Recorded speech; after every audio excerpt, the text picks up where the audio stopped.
Welcome to Nerdversity 101.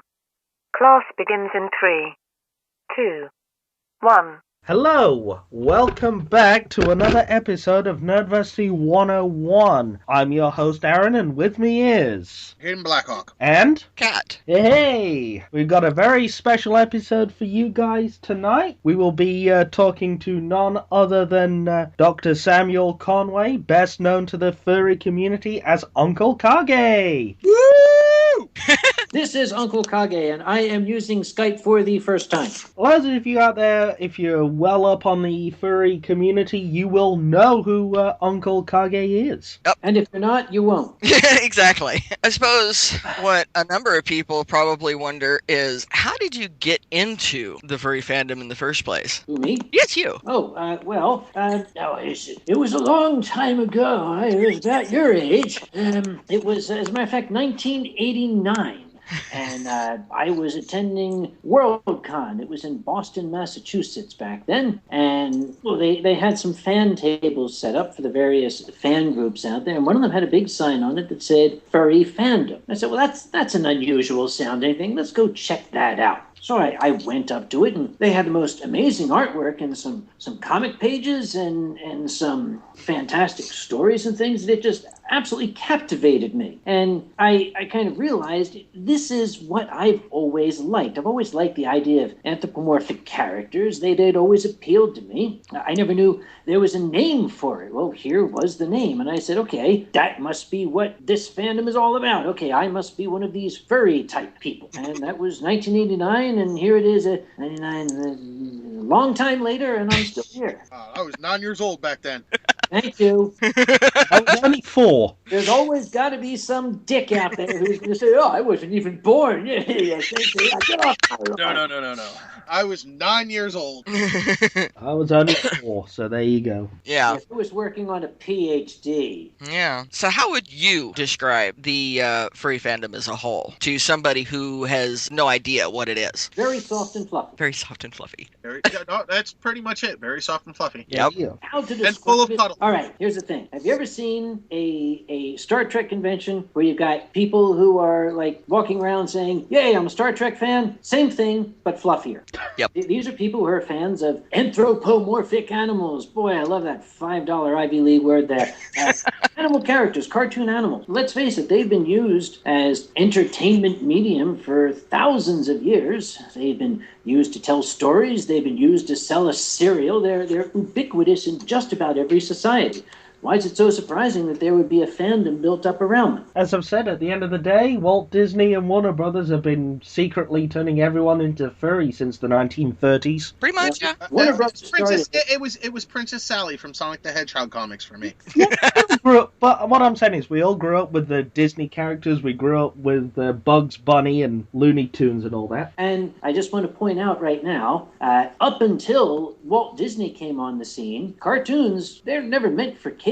They were always meant for adults. Mm-hmm. They were an entertainment medium for older folk. If you watch some of the old Warner Brothers cartoons from pre-1950s, there are some gags in there that I didn't get until I was 35 years old. Yep. So it was Walt Disney and his constant bombardment of the genre with these kiddie cartoons that sort of cemented in the Western mind the idea, oh, cartoons equals Walt Disney, that means cartoons are for kids. And it really did a disservice to a very, very noble and ancient art form. Yeah, actually. But it also brought in, for kids, it made it relatable for kids so that kids could understand some of what was going on in some of the stories, which was as much good as it was, a disservice to the adults, because now it's like, oh, you watch cartoons, what's wrong with you? It's like, no, you don't understand. Cartoons were originally meant for adults, as you said. Exactly. And I learned just about every life lesson that I ever learned from cartoons. I learned that coyotes are pretty much indestructible. They can fall from thousands of feet and land and just dust themselves off. I learned that roadrunners move at supersonic speed and are big assholes. And rabbits, they can outsmart just about anybody, every single hunter who usually is short, fat, and has a speech impediment.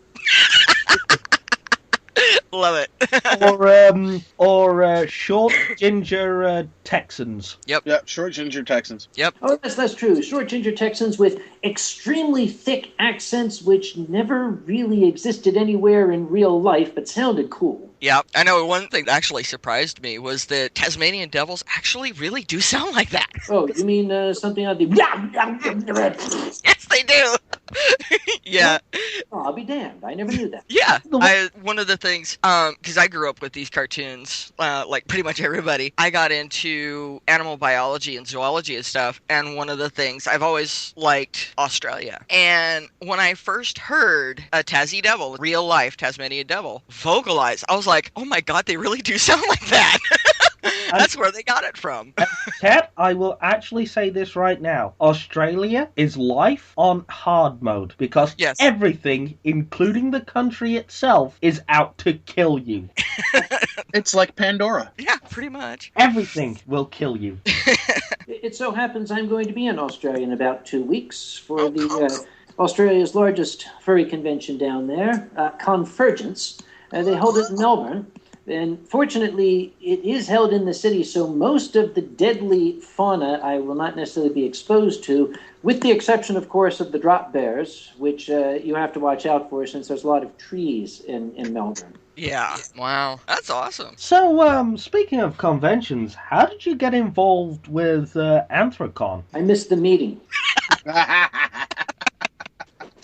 No. Here's the truth. I'll give it to you. I'm going to science fiction conventions since 1980. Don't say it. And when the concept of a furry convention was first introduced to me in 1992, I said, gee, let's try that out. There's no going back. This was fun. This was what I enjoyed. I got to hang out with other people who thought cartoons were neat. And for whatever reason, I got well known. I've always been a very entertaining drunk. And at the convention, I am both exceedingly. So I was invited to be a guest of honor at a brand new convention, the second furry convention in the United States that was starting on the East Coast. I shouldn't say it was the second. It was the offspring of a convention that failed. They tried to start one up. It didn't make it. And a bunch of students in Albany, New York, picked up the pieces and put together a little convention they called Albany Anthrocon. I went in 1997 because it was reasonably close to where I was living at the time in Pennsylvania. And for whatever reason, I don't know, maybe they were desperate. They asked if I would be their guest of honor in 1998. I'd never been guest of honor at a convention before, and I thought, that's very cool. Yes, let's do that. So I was guest of honor in 1998, and I went in as guest of honor, and when I came out, I was chairman. I still don't know what they did. I came home and sat down and said, that's great, I'm chairman. Wait. Oops. So that's sort of how it went. Now, since I was going to conventions, I'd been volunteering. It's what I do. I got the volunteer personality. Yeah. So I knew about convention operations. I'd been doing it by then for more than 15 years, and I was able to lend that experience to this burgeoning little convention. I guess I did something right because it's a lot bigger now than it used to be. It is huge. I don't know about huge. Mildly enormous, I suppose. I like hard to say huge. It's one of the largest in the U.S. One of. We'll just stick with slightly colossal. Huh? Okay. So, looking at your biography that's on your personal website, you've pretty much been there, done that, and got the t-shirt. I mean, you've been an organizer for the fandom, you're a published scientist, you're a storyteller, auctioneer, and more. It's the and more that keeps me awake at night. Oh, dear. Should have mentioned the chairman of Anthrocon as well. Somebody has to do it. It might as well be me. Well, you're good at it. Yeah. Oh, I thank you, sir. With me having been in the furry fandom for about 15 years, everybody has a kind of animal persona that they take on that represents them within the fandom. Just like with Star Trek conventions, a lot of people, they gravitate towards one race or another and they create a character based around that race. What would be your furry persona? You ask a complicated question. When I was first getting into the furry world, which in those days was almost exclusively online, the internet was a brand new thing, and that's what really brought furries together, the opportunity to not only meet with others, but to realize there are others. There was a role-play environment known as Furry Muck, still around, and that's the first real online gathering spot, almost like a daily virtual convention. And I got on Furry Muck, and I saw these creatures running about, and I thought, okay, now I need something to represent me. What sort of animal really would say, that's this guy? Now, I had a lot of experience working with birds of prey, so I thought, I've got a close connection with these particular animals. I know them very well. Maybe that should be my persona. So the first character I created was a hawk. Problem is, it didn't do very well. Since I do know these animals very well, I'm going to play this creature true to life. The downside is that hawks are assholes. I mean, they are. They're like the douchebags of the animal kingdom. You think cats are arrogant? Oh my God, you'd never met a hawk. So I had played him that way, and well, predictably nobody liked him. So I retired him, and I didn't really know what I wanted. I wanted something unique, something that nobody else really had. So I bought Peterson's Field Guide to North American Wildlife and was sitting at my computer in the south side of Chicago in my little apartment. And while I was going through it looking for inspiration, this monstrous, loathsome, greasy, jet black Asian cockroach came scuttling across the top of my computer monitor. Oh dear. And I was just horrified, weirded out by this thing, and I tried to shoo it away with the book, and the son of a gun just turned and reared its legs up at me. And I said, that's a ballsy little bug. Oh, my God. And my imagination started to run wild. And I envisioned this little fearless Japanese samurai cockroach, sort of like a little six-limbed Toshiro Mifune in armor. And the character of Kagamushi, the samurai cockroach, was born. And that's why, to this day, people still call me by the nickname Kage. It is short for Kagamushi, the name of that long-standing character of mine. Very cool. Very cool. Definitely a interesting and unique story for a very unique character. Love it. And people always say, does this mean you like cockroaches? They're icky and greasy. And well, the problem is with the name. They need a better press agent. Someone once said to me, they would do a lot better if we were to change the name. So what if we think of them as snuggabugs? Yeah. Yeah, well, maybe they'd seem a little less loathsome. Yeah, and there's actually South American hissing cockroaches, actually, from what I understand, make really good pets. They do, but you don't want them in an audience if you're doing a comedy performance. Yeah. Okay, so that's a very long answer to your very short question.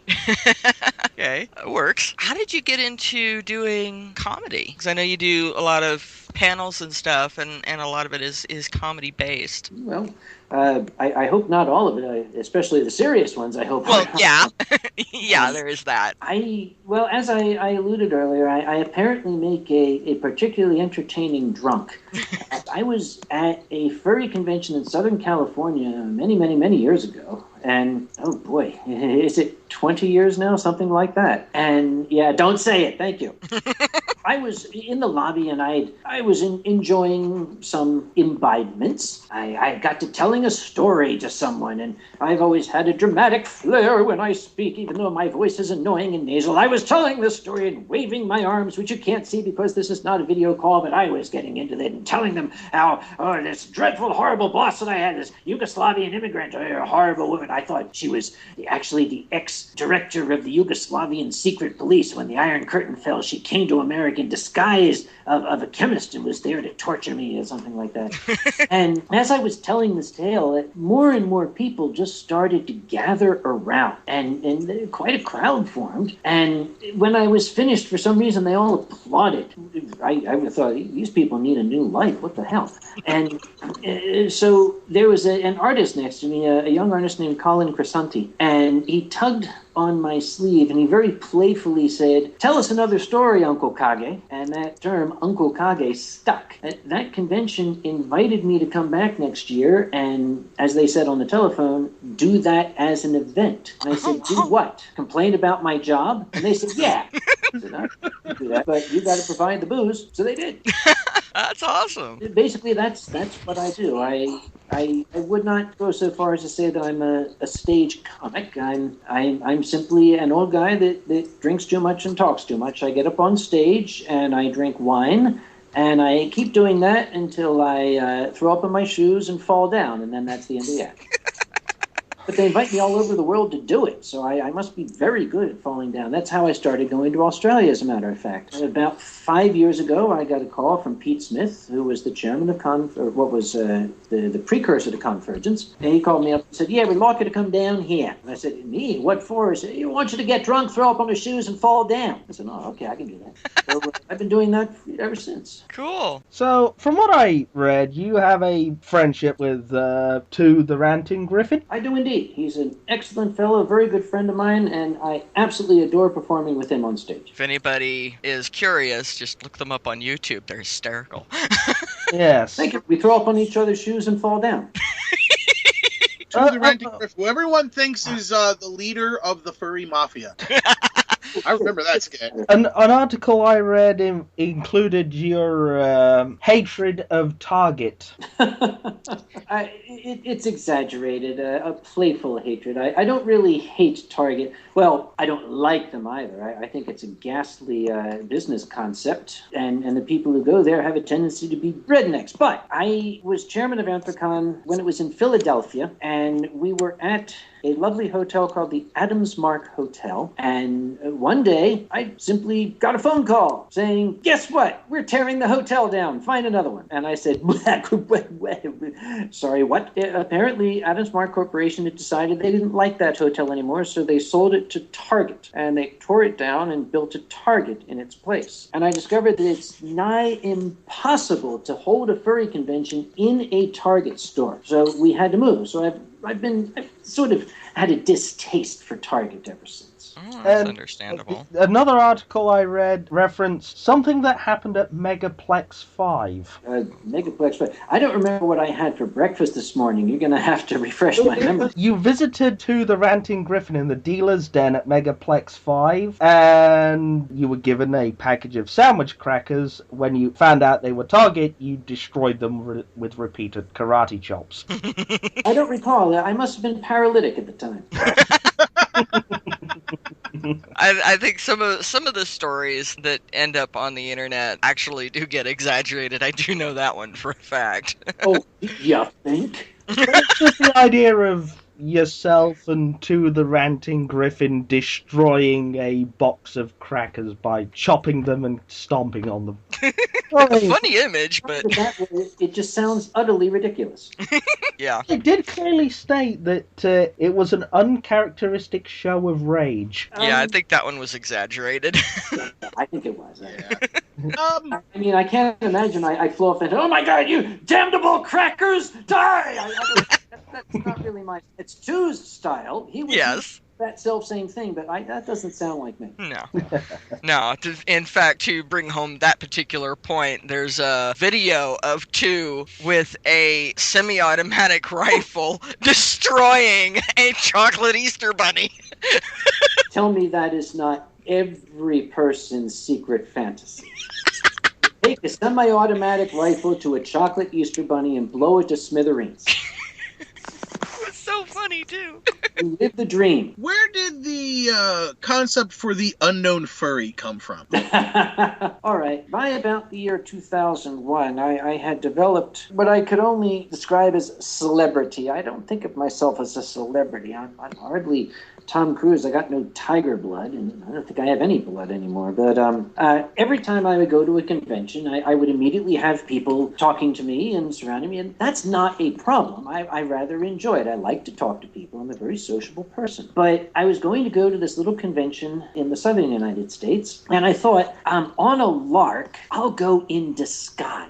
And that way I'll be able to just kind of wander around the convention in secret, incognito or incognito, however you want to describe that. And no one will know it's me, and I'll just be kind of like a fly on the wall, a cockroach in the carpet, a ghost, if you will. Now, all of you are far too young young to remember a television show called The Gong Show and a 1970s comic phenomenon known as the Unknown Comic. Actually, I do remember that. Remember the Unknown Comic? That you're lying through your teeth, you tiny child. I was born in 74. All right, maybe you do remember.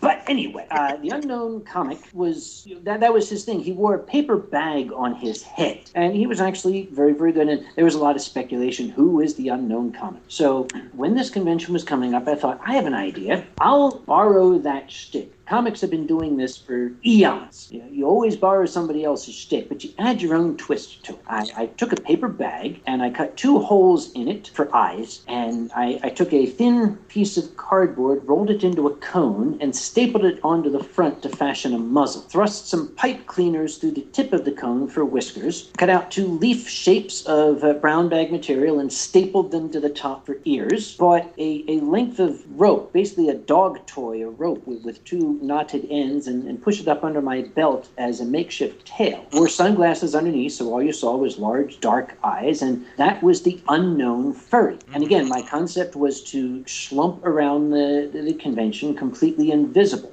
Now, this was prior to the dreadful events of that Tuesday morning in September we all remember so awfully. And as I was in an airport shuttle with several flight crew members, a captain and first officer and such. And as we came upon the hotel, I opened my overnight bag and I said, "Gentlemen, I hope it will not alarm you if I put a paper bag over my head." And they sort of stared and said, "No, not at all." And the first officer said, "Yeah, I'm good." So I put this on my head. So I actually arrived in that disguise, wearing a pair of tattered blue jeans and a T-shirt and bedroom slippers. That's not at all the sort of thing I normally wear. And just slumped around the convention. Well, it was fun, but it didn't quite have the desired effect, because the Unknown Furry very rapidly developed his own fan following and had people surrounding him all the time, and it was, okay, so much for being invisible. Oops, backfired. So that's how that came about. It sounds like a lot of fun, though. Oh, it was a blast, but I did discover, I always thought that fursuiters were, they're being exaggerating or something when they say, it's too hot, we need water. Well, no. Just wearing a paper bag on my head, for God's sake, after 20 minutes I was dying. Perspiration running into my eyes and pooling in my neck. And so I would have to duck into my room and take the thing off or just gasp for air. So I've been very appreciative of fursuiters ever since. When I went to Rainforest this year, they had a room that was specifically for the fursuiters, so they could go in. There was fans everywhere, lots of water. Yep. And this is probably a good point. I think if any members of the listening audience are unfamiliar with the term fursuit, it's a very furry term. It's a buzzword we came up with. A costume, an anthropomorphic animal costume. We call a fursuit because it's a lot shorter and more fun to say than anthropomorphic animal costume. Think sports mascot type costume. Or if you've ever been to Disney or similar theme parks and you've seen the Winnie the Pooh around or the Mickey Mouse, you're pretty much in the same ballpark. Yeah. Yep, but the difference being, those are all commercial characters, licensed and bonded and owned by and et cetera, et cetera. The costumes that furries wear almost exclusively are original creations. Exactly. That is one of the draws of the fandom for me, the sheer vast amounts of creativity, the inventiveness of these people knows no bounds in the universe. They have come up with the most astonishing creatures. They made hybrid animals. They've taken fursuiting, as we say, the costume wearing, to a new level of art form. Some of these people have made what I can almost describe as photorealistic suits. They are now quadrupedal suits. That's why every time I go to a convention, it's almost like the first time for me, because there is always something new and amazing. Yeah, it's like when you go to a science fiction convention, because I've been going to NorWestCon since '94. There's costumes, everything from Klingons, Vulcans, Star Wars, the Imperial Troopers and all of that, to, people running around in Jedi costumes. I've even seen somebody in a full-on Vorlon encounter suit. Good heavens. Yes. Some people have even mixed that. Yes. In first, there was a furry there known as Darth Bear. and he was in a full-on Darth Vader outfit, and he had little bear ears on the helmet and a bear tail. That's cool. I like crossovers like that. Yeah. In furry fandom, one of my favorite characters was an absolutely magnificent, spot-on Halo Master Chief, a suit of battle armor directly out of the game. Beautifully detailed, the reflective visor and everything, a pair of cat ears on top of the helmet, and a cattail hanging from the back of the armor. He was, of course, brace yourselves, Halo Kitty. Yes, Hello Kitty.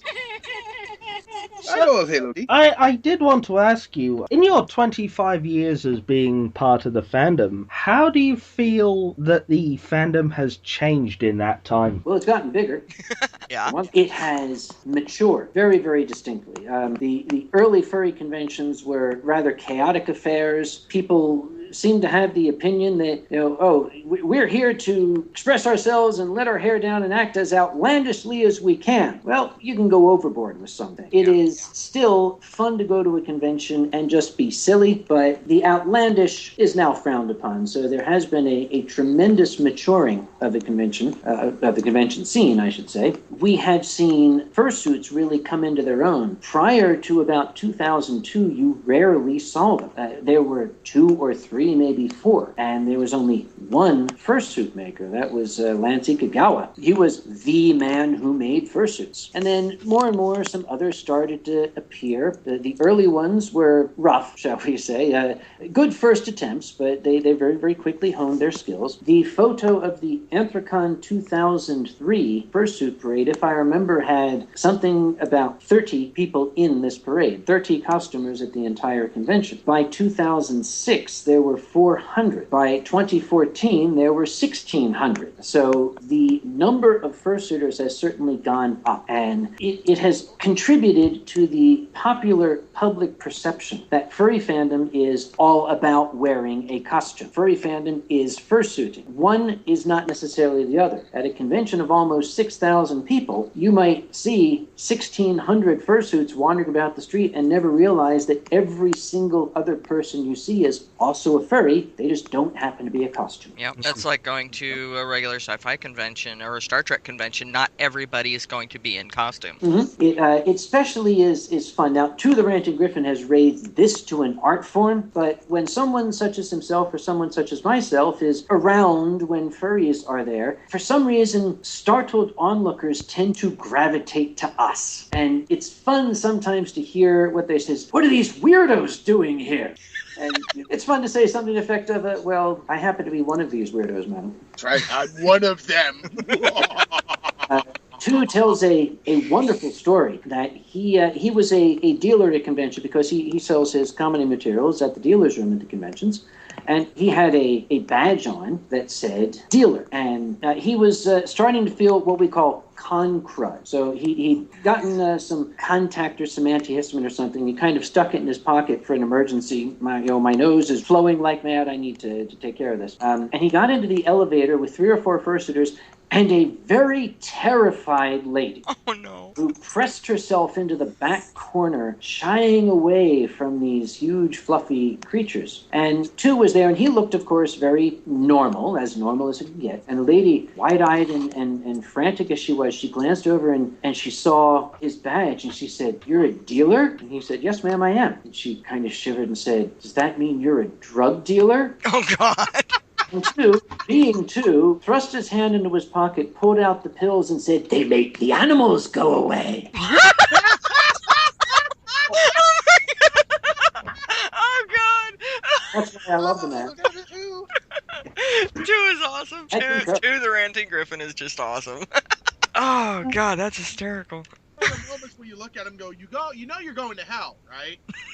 Yeah. To hell. Hell's full of fursuiters. Yeah, this would be fun. Actually, Hell Free is a world without fursuiters and a bar that only has Chardonnay. Oh, God. Or is this a time when you say, you do realize there's a special place in hell just for you, right? Oh, I mean, I like to feel special. Oh, they reserved a spot just for me. But I'm sure it's because whereas I'm not quite as adept at two as sending people into wild screaming conniptions, I do sometimes have my fun. It's usually with little old ladies. They'll come up to me, they'll see fursuiters, costumers bouncing around, having a good time, and they'll gravitate to me because I'm a late middle-aged, professional-looking man, dressed reasonably normally, except with a lab coat. But they'll come and they'll say, "What are all the animals doing here?" Well, that opens up a world of opportunity to me. One of my favorite things to say is animals. What animals exactly do you mean, ma'am? And they'll say, "What? All the animals that are dancing around." Look, squinting, staring past her and looking around and saying, "Ma'am, why don't you sit down? Is there some medication perhaps you should be taking? Let me call someone for you." I have to remember that next time. Yeah. See what animals you're referring to, ma'am. Let's get you some water, shall we? That's good. That's good. I think one of the things, people I tend to refer to as mundanes, but that's my SCA time. That's fine. Where I get that. This discussion, take the time. Yes. People who are not into these conventions and stuff, they see people walking around in costumes, and including the fursuits. They get really scared for some reason, and I've never understood that, especially considering the fact that among the furry fandom, the people in the fursuits, they like to interact with other people, and I've seen people in full-on fursuits go walk around the street and just offer hugs. Offer hugs, I would hope, and not inflict. Yes, offer. Yeah, as I said, the maturing of the fandom has minimized, if not completely eliminated, I should hope, the problems we have when an overzealous fursuiter runs up to a person on the street and gives them a hug. That's called battery in this country. Unfortunately, yeah. So we do discourage that sort of thing, and for the most part, they've gotten the hint. Yes. But you are correct. There are some people out there who view this with alarm. They're frightened, and that's simply a very, very human reaction to the unknown. This is something they do not understand. It is something out of the ordinary, and many people, when presented with any sort of situation like that, will react with fear. Whether it's fursuiter showing up, or if I may extend, they may have the exact same response if they find themselves in a crowd of people of a different ethnic background. Mm-hmm. They might exhibit that same nervousness, that same, "Ooh, I don't think I belong here." Now, I always get a little bit of a chuckle when I see the people who react nervously or negatively to the people in the fursuits. I cannot understand this. I wonder how many of these people think nothing of it when they go to a sports arena and the three guys next to them have painted themselves blue and stripped to the waist, and they're jumping up and down going, "Whoa!" To them, that seems perfectly everyday normal. Yeah. The fursuit is not. Or if they're at the same football game and they get a photograph taken with the team's mascot. Right. See, that's the disparity that I don't understand. In modern society, it is accepted, even encouraged, to be obsessed with a sports team or player and know all these stats and do all these things and be big into a sports team and the mascot and all of that. And yet, for somebody with the same enthusiasm and love for science fiction or any of the fandoms like the furries, they think there's something wrong with them, and yet it's the exact same thing. It's just a different subject. Exactly. But a subject these people do not personally understand or have not personally been introduced to, that makes it alien to them, and they tend to push it away at arm's length, and they have that negative reaction. I don't get it, therefore it must be bad. Yeah, unfortunately. And if you read the news this past few weeks, apparently someone took it upon themselves to gas a convention and injure 19 people, but there you go. I know, I was there. Yes, he was there. I was on stage. Tu and I were performing in a charity show, as a matter of fact. And as we were winding down, I was looking through the doors at the back and seeing quite a lot of emergency equipment in the parking lot, and I commented to the audience, "Does anybody know what's going on out there?" Of course, no one did. And as we quit the stage and I was stumbling back up to my room, the alarm went off. time now to leave the hotel. Now, I've been in emergency services myself, and I can immediately tell that this was not the standard some moron pulled a fire alarm. There was far too much equipment out there, so I knew that there was something actually up. I tried to keep up the happy demeanor, the comic. I am funny and all that, but I was quite concerned. Now, I will voice an opinion. This is strictly an opinion. You may take it as you will. I do not personally believe that the perpetrator behind this had the intention of harming anyone with a toxic gas. I think that it was some little pisshead out there who thought he was going to make a bottle bomb that will go boom and will scare everyone. And he didn't have the brains to realize that this thing is going to generate dangerous fumes when it detonates.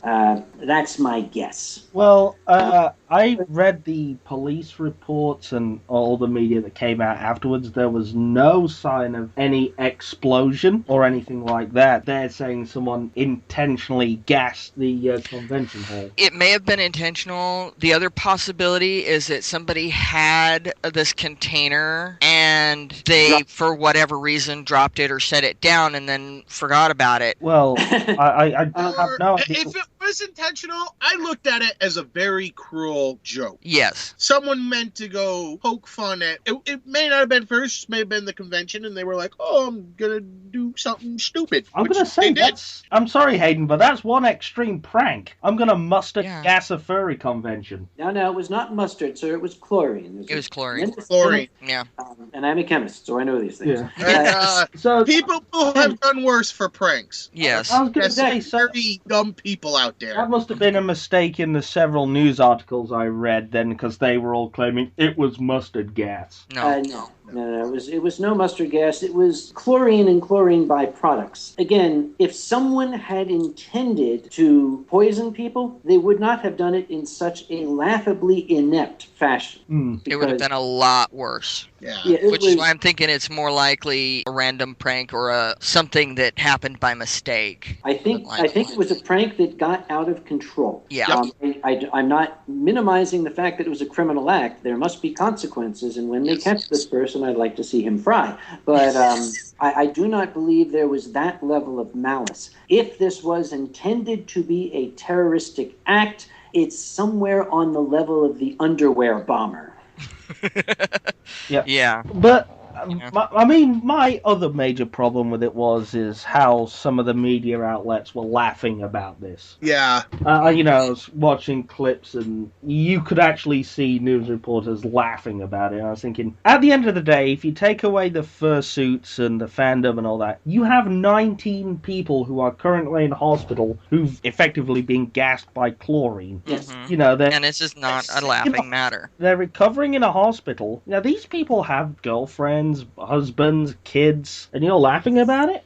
Oh, yes, indeed. And I was quite put off by that as well. I was going to make a public pronouncement. I stopped myself because I thought, okay, this might well fan a fire that I do not want to fan. But what I could not help thinking to myself, when I saw this one reporter on MSNBC laughing so hard she had to quit the stage and giggle in the back, I wanted to send a note that said, do you also find it absolutely hilarious when the people in the funny hats get blown up in the Middle East? Well, apparently, you're not the only person who actually wanted to do that. There was actually a statement that they had over 10,000 angry emails and Facebook messages and tweets.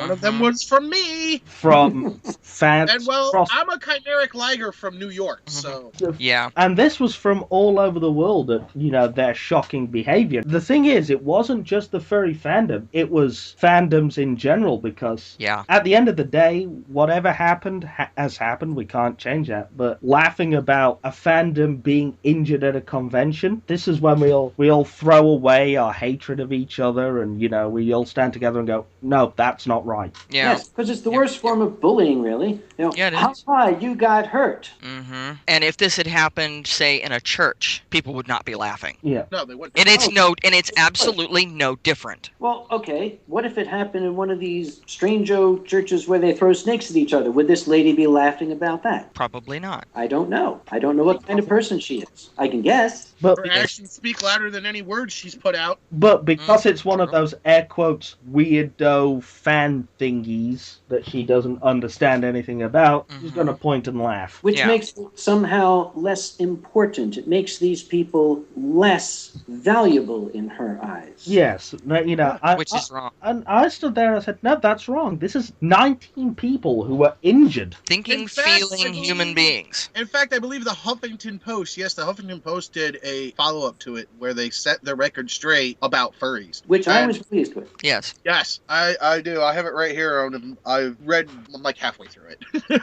It's a really big article, so I'm like halfway there. Yeah, and it's disturbing to me that people would laugh at someone else's misfortune, because I'm one of those people that I like to help people. I like to interact with all kinds of people. I have friends all over the world from all walks of life, from Christians to Muslims to pagans to atheists to a guy who follows the philosophy of entropic mechanism. I mean, I have a wide range of friends from all over the world. I don't understand why people can sit there and laugh at or ridicule somebody because of what happened or because they're different. It's our differences that make life interesting, that make life fun. Exactly. To me. I mean, when it comes to fandoms, you know, I like stuff that you're not necessarily going to be a fan of and vice versa, but that doesn't give me or you the right to make fun of each other. Exactly. And when events like this happen, I think it's great that we as a united fandom stood by each other and said, look, you know, this is what we need to be doing. Mm-hmm. Yes. And to these news people who don't seem to understand who furries are, who fans are,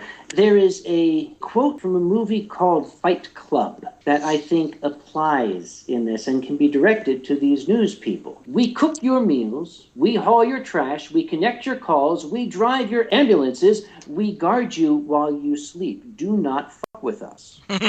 Exactly. I agree with that wholeheartedly. We are all human, just like you. We have feelings, we have wants and needs, we have emotions, we bleed the same blood as you. We're just a little fluffier. Exactly. And, you know, to all those people out there who just think furries and furry conventions all just about sexual deviancy and fursuits, it's not. No, it that. is Like not. CSI for that. I mean, yes, we're going to hold our hands up and say, yes, that does happen at conventions. It's human nature. Sex and sexuality is part of human nature, and that's what these people are not understanding. Okay, guys, I wore a paper bag on my head. I couldn't walk upstairs without getting winded. Okay, if there's somebody out there can put on the equivalent of their sofa and have sex, I say more power to them. Yeah, by all means.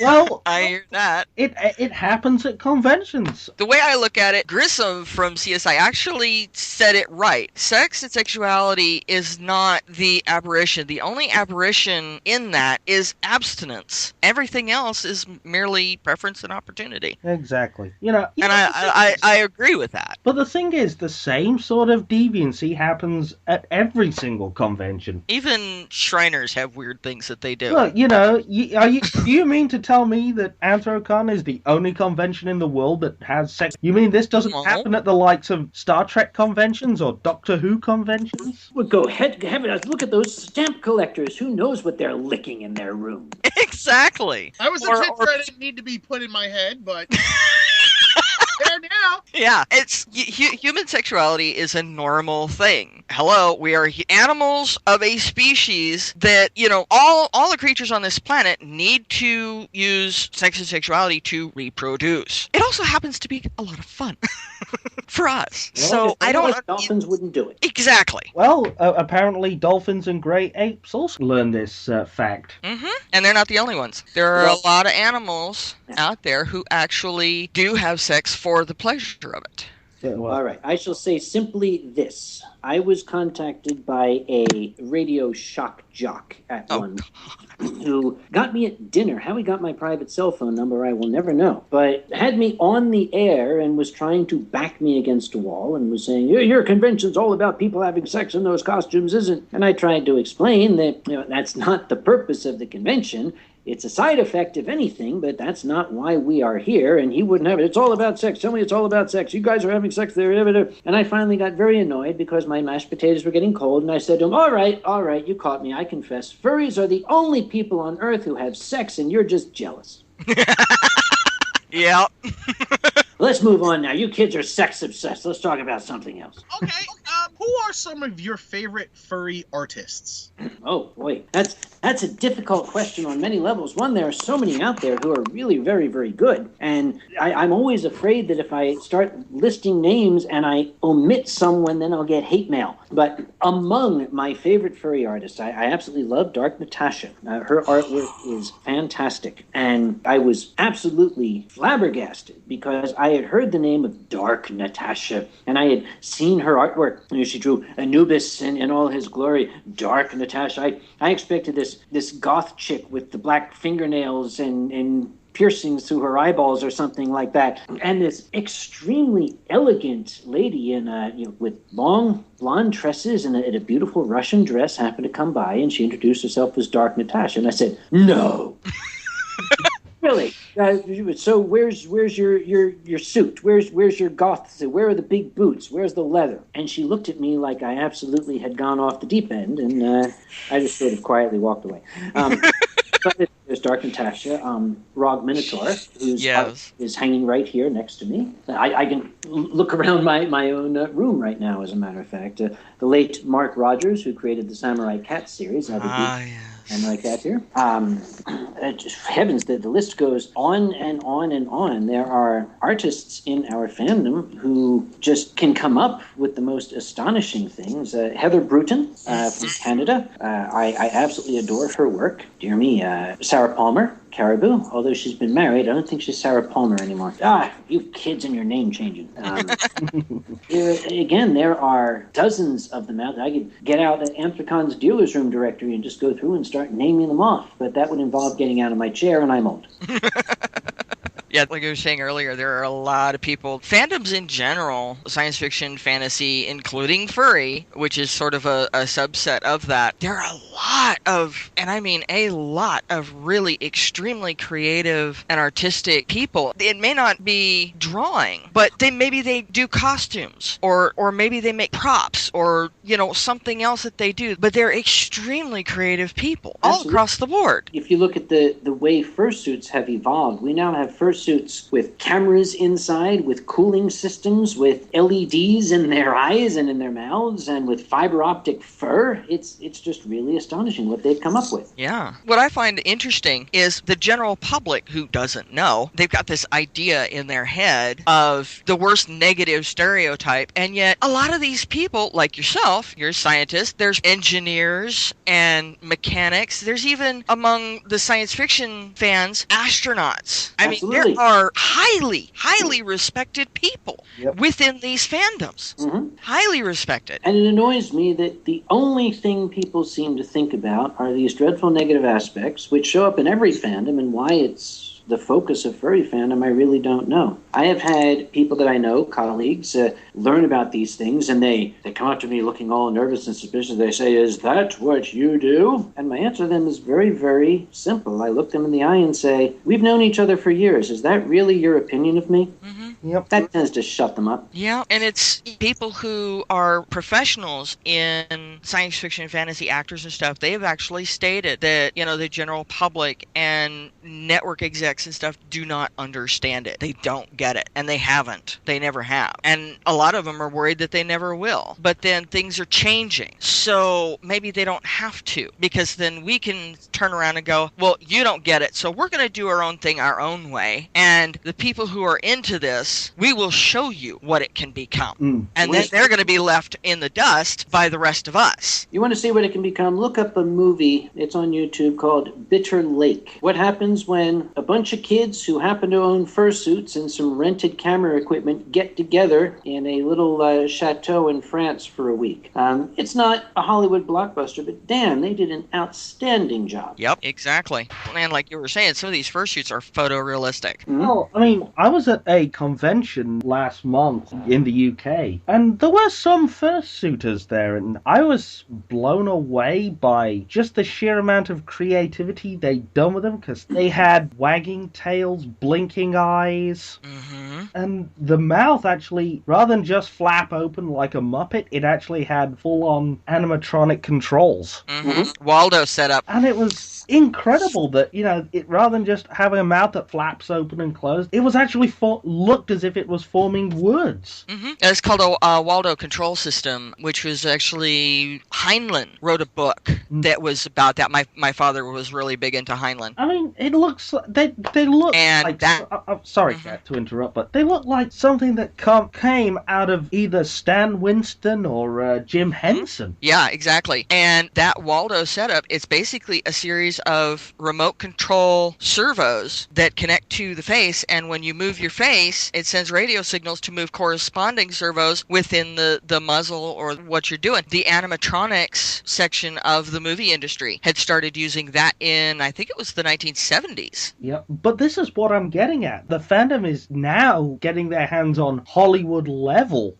prop and costuming levels and detailing. Yeah, and they're building it themselves. Exactly. This is a guy that probably spent weeks, months in his garage and going to the electronics store and reading these diagrams and piecing it together and just wow.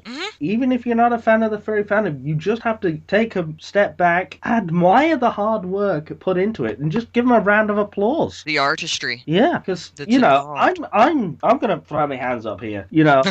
We can't see that. Yeah.